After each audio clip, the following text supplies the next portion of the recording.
ભાવનગર લઠ્ઠાકાંડની ઘટના બાદ સફાળી જાગી રાજકોટ પોલીસ। દારૂના વેચાણ અને પીનારાઓ સામે રાજકોટ પોલીસની કાર્યવાહી। છેલ્લા 3 દિવસમાં રાજકોટમાં નોંધાયા દારૂના 130 ગુના। દારૂના અડ્ડાની માહિતી આપવા રાજકોટ પોલીસે નંબર જાહેર કર્યો છે।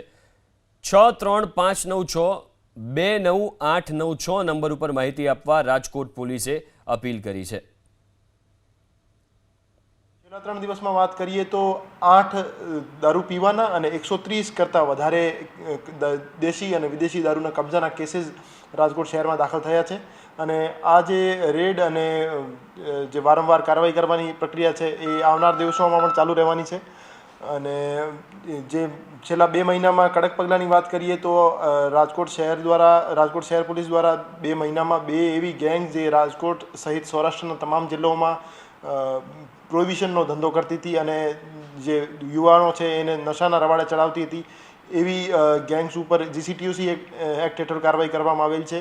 આ સિવાય પાસા, તડીપાર અને પ્રોહિતરાણુ એક્ટ હેઠળ પણ પગલાં લેવામાં આવેલ છે અને જે વારંવાર ગુના આચરવાવાળા જે બુટલેગર્સ છે એના વિરુદ્ધ આવનાર સમયમાં પણ અમે કડકમાં કડક પગલાં લેવા માટે પ્રતિબદ્ધ છીએ।